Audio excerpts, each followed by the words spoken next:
Good morning, students. Today I am going to teach you your subject analytical chemistry, which has a code of CB 501.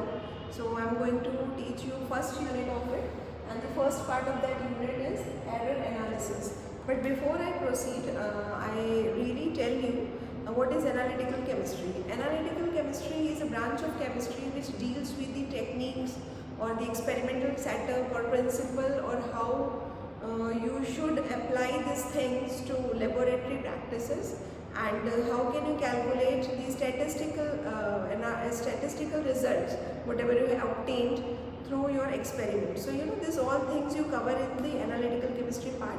So the whole paper comprises of 5 units, and which I am going to teach you the first part, which is error analysis. This is a very basic point, and one student should know about this all before he or she enters to the lab. So what I am going to teach you is method of sampling, that I will teach you in later, but initially I will tell you what are errors, their accuracy or precision, types of errors, and continuously significant figures or error communication, everything. So let's move. Before we proceed, first and very important topic is accuracy. You all must have heard about the accuracy, okay? You generally, your teacher talks about, no, your results are not accurate, or your results are accurate.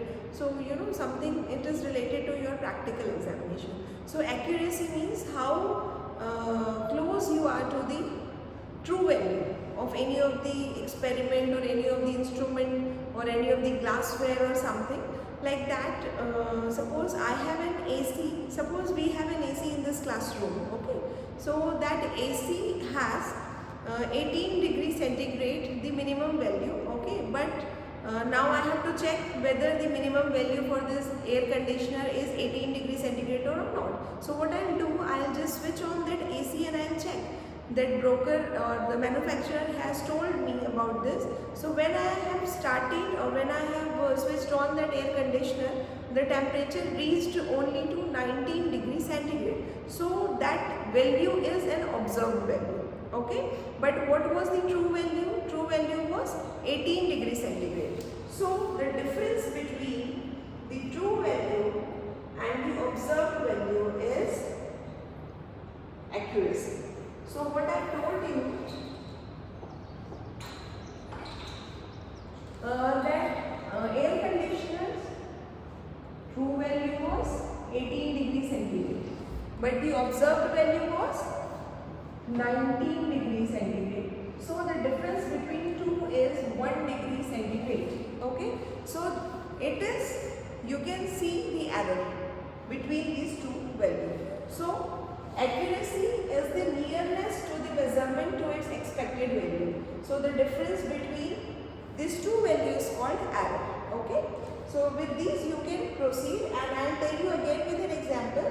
Suppose many of the students, and in second semester we do this experiment, that we are determining the pH of some of the acids like benzoic acid or acetic acid. So for acetic acid we used to do this experiment, and the associated constant or the dissociation constant is 1.75, okay? So now how can we determine this value, okay? So the dissociation constant for acetic acid is this. In an experiment, if a student arrives exactly to the same value, but then there is no error, the experiment was accurate without any error, okay?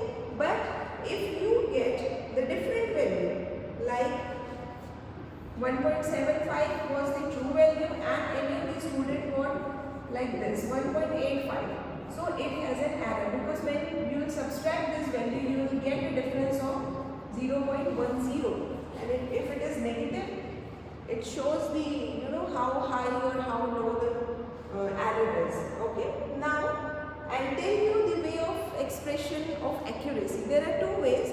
Accuracy, you can express the accuracy with the help of two mathematical expressions, that is absolute error and relative error. Okay, so what is absolute error?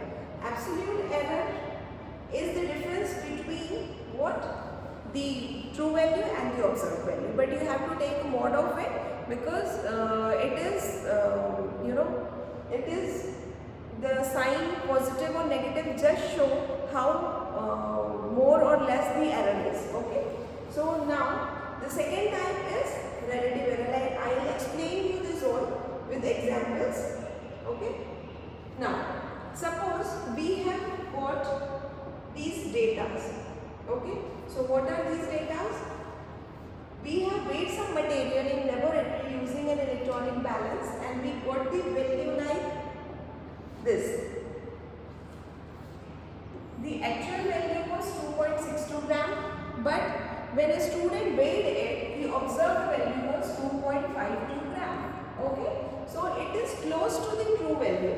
Okay, so the formula which you have to use for absolute error is difference between observed value and accepted value. So the observed value by the student is 2.52 gram and the accepted value or true value. Accepted value is also known as what? True value. So here you can see the difference. Okay. Similarly, in the previous slide I have told you regarding the acid dissociation constant. Okay. What was that? So the difference between this, we have taken the mod of it and you can see the difference is 0.06. So these all are showing the absolute error in your experiment. Okay. I hope you got my point. Here, suppose the observed value was 1.69 but the true value was 1.75. So we have taken mod of it. Mod of it means no sign is necessary negative or positive anything. Okay, it will be always positive. So 0.06. But in case of sign, if it is negative, it shows okay, it is less than the true value or it is higher than the true value. Okay, so this is the significance of sign. Now, we come to the second type. The second type is relative error. Okay, the relative error, as it shows from the name itself, that it shows the relative value of error with respect to absolute error. Okay, so how can you calculate it? You have to do nothing but it is the absolute error, you can say absolute error divided by the true value. Okay, in the previous slide I have shown you an example in which we have weighed one of the material and the true value of that material was 2.62, but one student obtained that weighing as 2.52. So how can we calculate the relative error for that? So what we have to do? We have to just calculate its absolute error, then divide it by true value. And because using relative error, we can express this error into percentage. So how can you express it in terms of 100% or in terms of 1000 parts? Okay, like that you can express.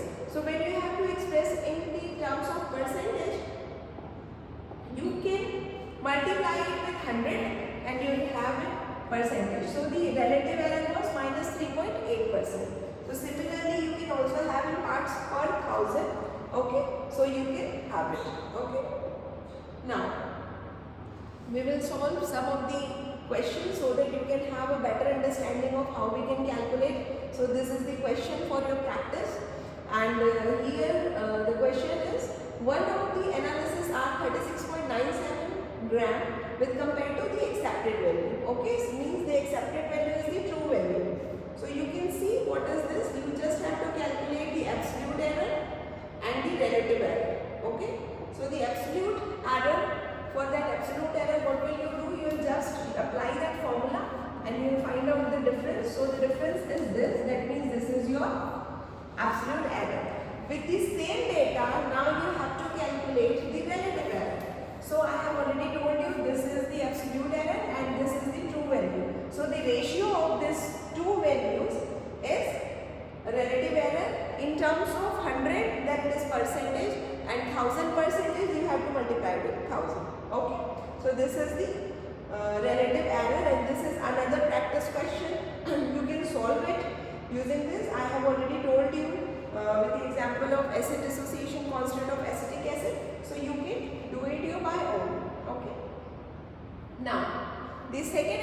important part is precision. I hope you have learned about the accuracy. Now you are able to solve the problems too. The second important point which comes in this unit is precision. So precision is something which is related to reproducibility of the data.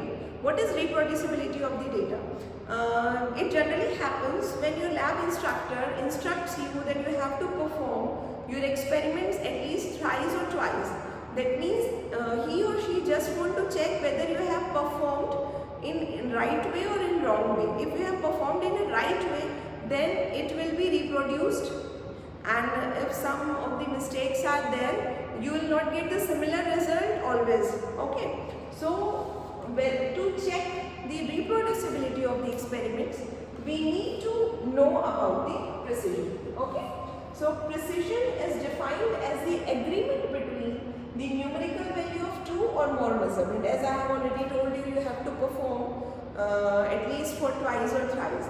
If you have just performed your experiment one time, you cannot calculate the precision of that experiment. Okay, so the necessary thing is that you have to perform your experiment two or more than two measurements.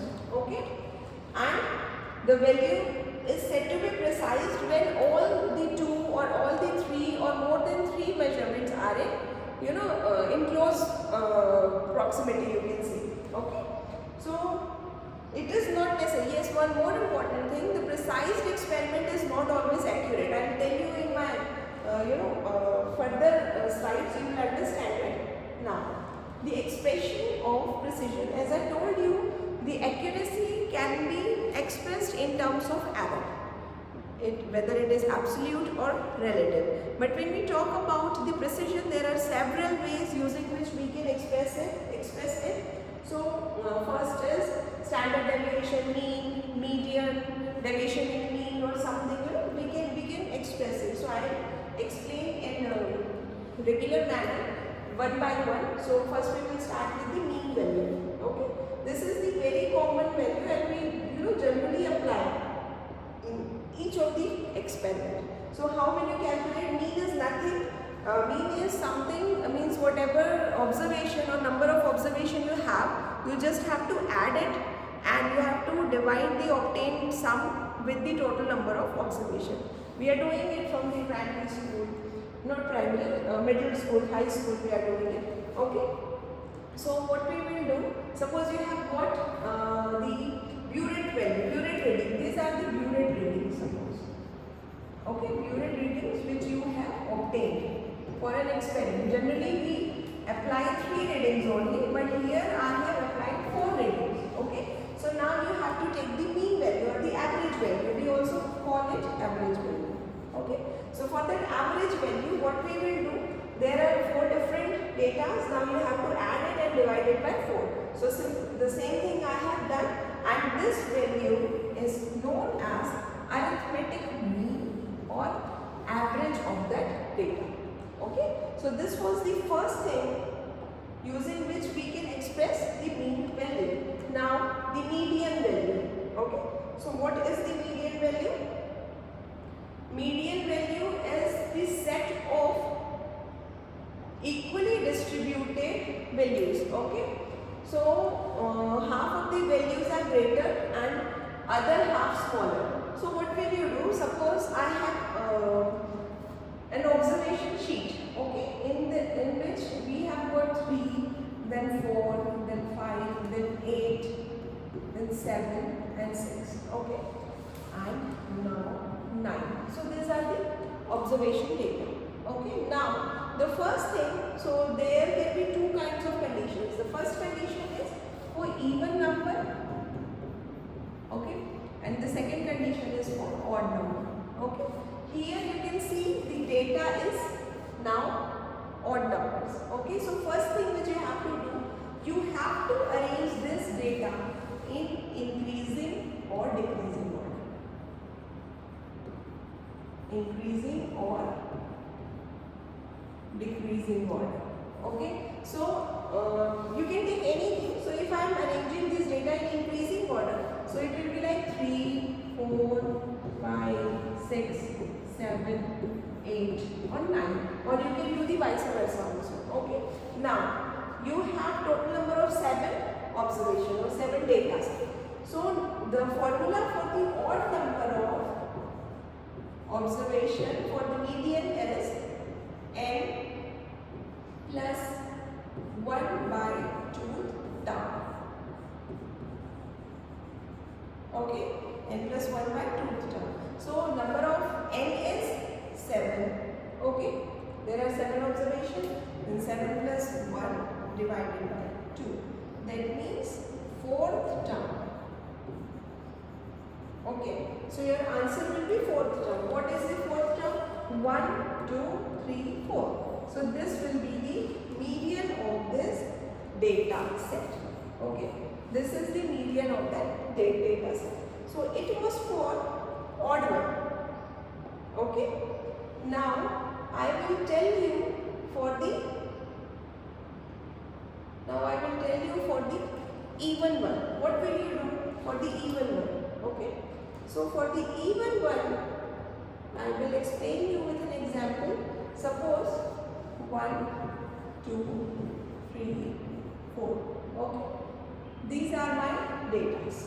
Okay, now I have to check the median of this data set. I am taking very basic or very simple example so that you can have an idea and you can perform it with some high number of data. Okay, so for this one, the formula is n by 2 2th term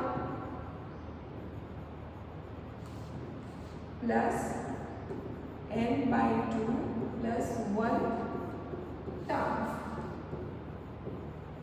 Okay, divided by 2. That means you have to take the average of n by 2th term and n by 2 plus 1 term. Okay, this will generate your median.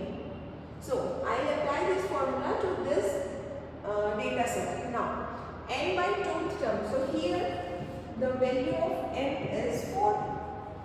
Okay, so n by 2th term means 4 by 2 term and 4 by 2 plus 1 term. Okay, divided by 2. So 4 by 2 means second term and it will be third term. So second term for this data set is, this is your second data and this is your third term. Okay, second term and third term. So the sum average of this second term and third term. So 2 plus 3 divided by 2. What it will be? 2.5. So the 2.5 is the median of this data set. I hope you got my point and now you are able to solve this. Okay.